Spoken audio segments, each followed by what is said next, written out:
So John, when he asked me, this was a talk that I had to prepare and not that I sort of cobbled up some slides together because I had never given this presentation before. So I hope I live up to John's expectation.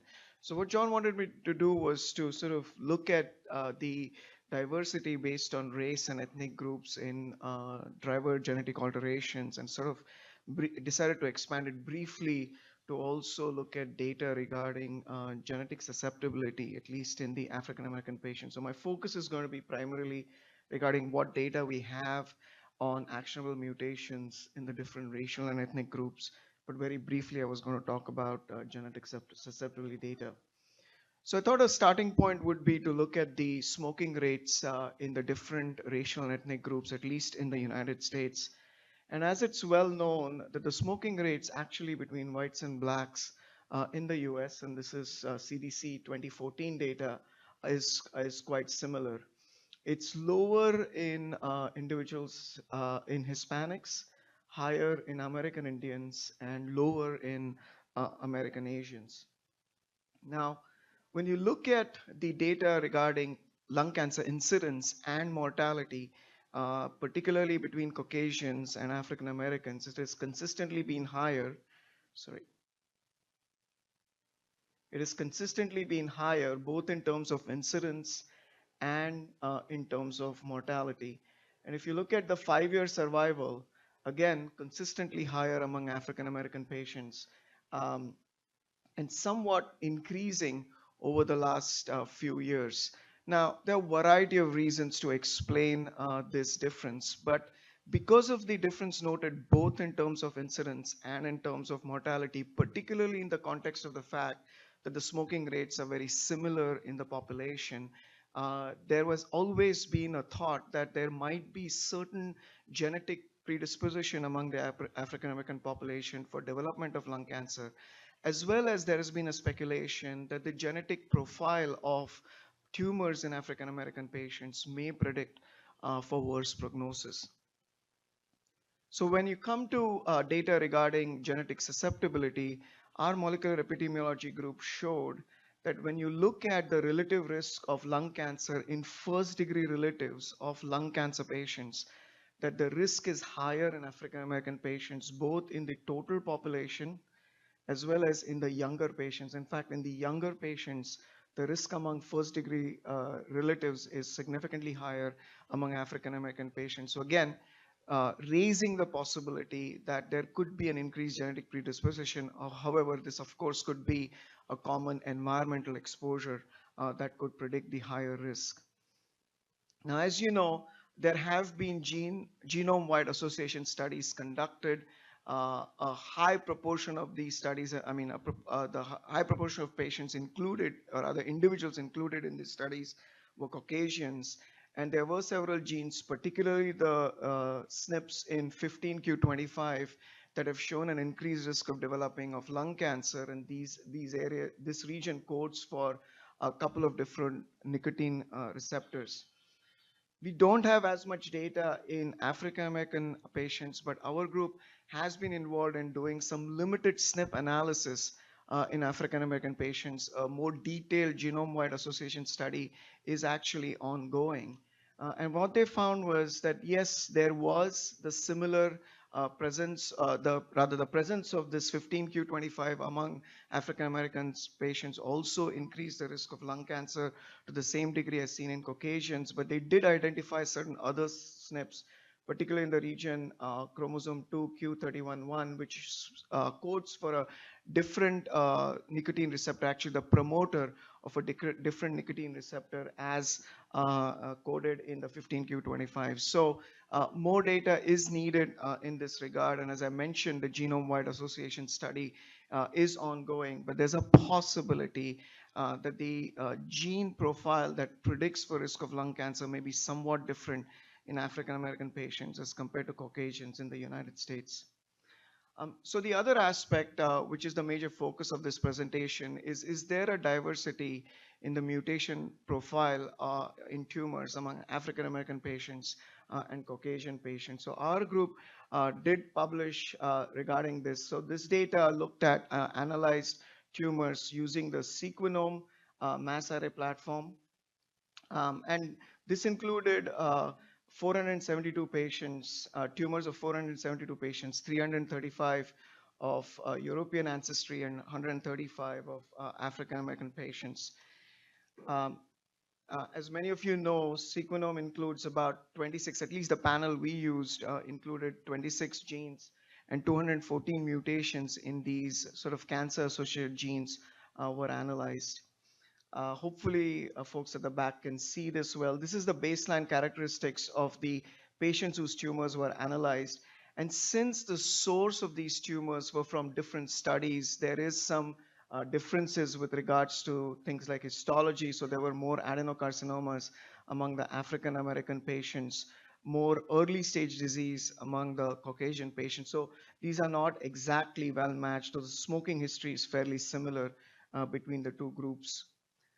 And what we found was that the number of actionable mutations, at least, I shouldn't say actionable mutations, but at least sort of mutations based on these genes that were analyzed were the number of patients where at least one of these genes mutated, sorry, was actually lower in African American patients as compared to Caucasian patients. So only 32% of the patients had one of these genes altered, or at least one of these genes altered, as compared to 41% in the Caucasian patients. When we did a multivariate analysis, the odds ratio of having at least one of these genes mutated was half that what was seen in Caucasian patients. Now, again, this is just these 26, among these 26 genes. Interestingly, when you looked at the EGFR rate and the KRAS rate, which I have not mentioned, they were very similar between these two patient populations. Another analysis was actually reported by Dr. David Carbone's group. They included 260 African American patients, and this was from 3 different institutions. And actually, our institution did contribute to this analysis. And I will also state that the type of genomic analysis conducted in these 260 patients was somewhat different, whereas it was more of the sequenome analysis conducted at our institution and from Kentucky. Dr. Carbone's group did a more detailed genomic analysis. So I must mention that the sort of type of mutation analysis conducted was different among these patients, but they focused on certain specific genetic alterations, somatic or known somatic alterations such as EGFR and KRAS. And for comparison, they used the TCGA group, the Caucasians in the TCGA group. So this was not sort of analysis conducted on all patients by the same group of investigators.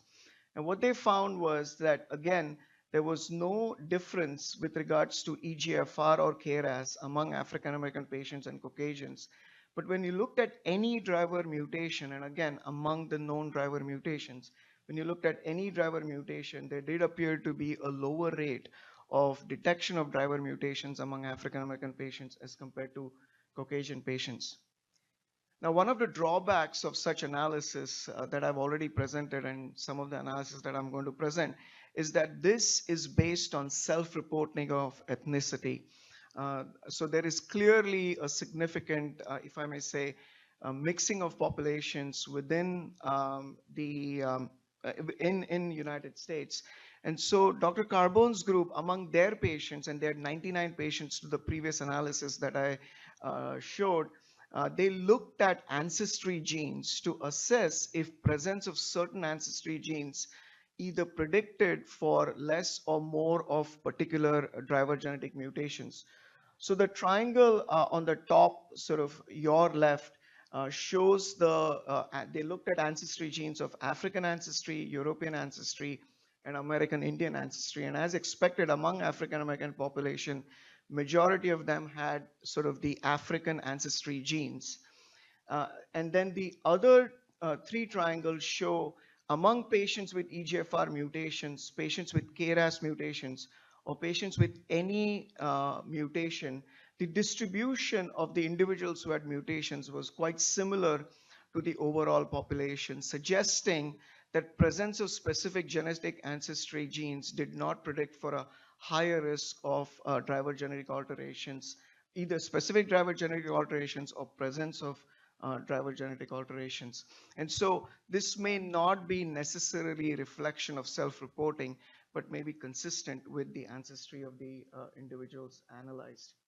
Now, this is looking at overall sort of driver genetic alterations. There's a lot more data regarding EGFR, and I must say, a lot less data regarding ALK, probably because EGFR mutation was identified much earlier. And we look at the sort of, these are different studies that have looked at the rate in African American and whites. And overall, the data shows that the rates are similar, though I've highlighted the ones that show the rates are lower.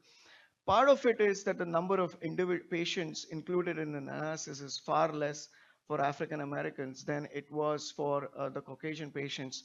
And not always did the analysis adjust for factors such as histology, smoking, and gender. But overall, it appears that the rates of EGFR mutation, when you adjust for some of these demographic features, is quite similar between the two populations. So because of this, we are actually conducting a study. This is led by our molecular epidemiology group, wherein we are going to sort of profile tumors of 200 African American patients. We're doing it sort of in a stepwise fashion because of funding limitations, where the tumors are going to be analyzed by sequenome first. And if the patient's tumor is not found to have driver genetic alteration, as I mentioned, it was a lower detection rate among African American patients, then those patients' tumors will be a whole exome sequencing will be conducted on those tumors. And the whole goal is to identify driver genetic alterations in tumors of African American patients and sort of characterize these alterations with regards to demographic features such as smoking, sex, histology, stage, and age of diagnosis. And this work is ongoing. I thought I will also briefly talk about some of the other racial and ethnic groups. So this is data from Asia, and I'm sure none of you can see this in detail, but this is data published last year in Journal of Thoracic Oncology from the Pioneer study. And this profiled EGFR mutations as well as KRAS mutations in over 1,400 patients from Asian countries, and it included the countries are sort of listed on the top left there. Most of these were East Asian countries, but it also included India. And what was found was that the rate was clearly higher in never smokers. But if you look at even current or former smokers, the rate can be as high as 30% in Asian countries. When you adjust for the variety of demographic features that predict for presence of EGFR, what was found was that the rate is far lower in Indians versus Chinese at a rate of 0.24, which is similar to the Caucasian patients. It is higher in the Vietnamese population compared to Chinese, almost twice the rate in Vietnamese compared to Chinese. And when you look at sex, if you adjust for smoking, there was no difference in EGFR rate among males or females. And as expected, clearly, never or light smokers had a higher risk of having EGFR mutation. And so I found this data interesting.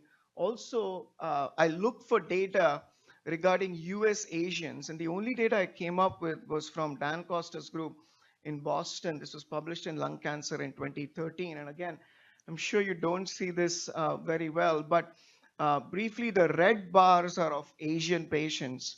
And as you can see, the rates are higher for US Asians compared to US whites or US blacks for EGFR mutation positive patients, not so much for ALK, and much lower for KRAS mutation positive patients. Now, the limitation is that the numbers are fairly limited, but it appears that the rate of EGFR mutation in US Asians is quite similar to what was seen in the Asian countries. And I wanted to finish up with the data from Latin American countries. Similar to the Pioneer study in this year in Journal of Thoracic Oncology, over about 5,000 patients' tumors were analyzed. This is listed according to the different countries that were included.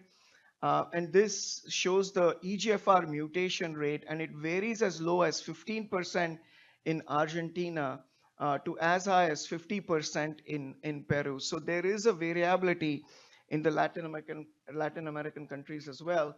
And we look at the variety of factors. The thing that stands out is that in the Latin American countries, the and I may not pronounce this properly, the mestizo and indigenous ethnic group had a much higher rate of EGFR mutations compared to the Caucasian population in these countries. Whether that is observed also in US, at least I am not aware of that, but there does appear to be a difference in EGFR rate in Latin American countries based on ethnicity, and the rate seems to be similar to Asian countries in this ethnic group versus the Caucasian ethnic group in the Latin American countries. So in conclusion, results suggest that EGFR, KRAS, and ALK occur at about the same rate in African American patients as Caucasian patients in the United States. Known driver genetic alterations are detected less often in tumors of African African American patients. EGFR mutations occur at a higher rate in East Asians, even in smokers. And what I found interesting is that there's no difference in males or females when you adjust for smoking. And they do appear to occur at a higher rate in specific ethnic groups of Latin American countries. Thank you very much.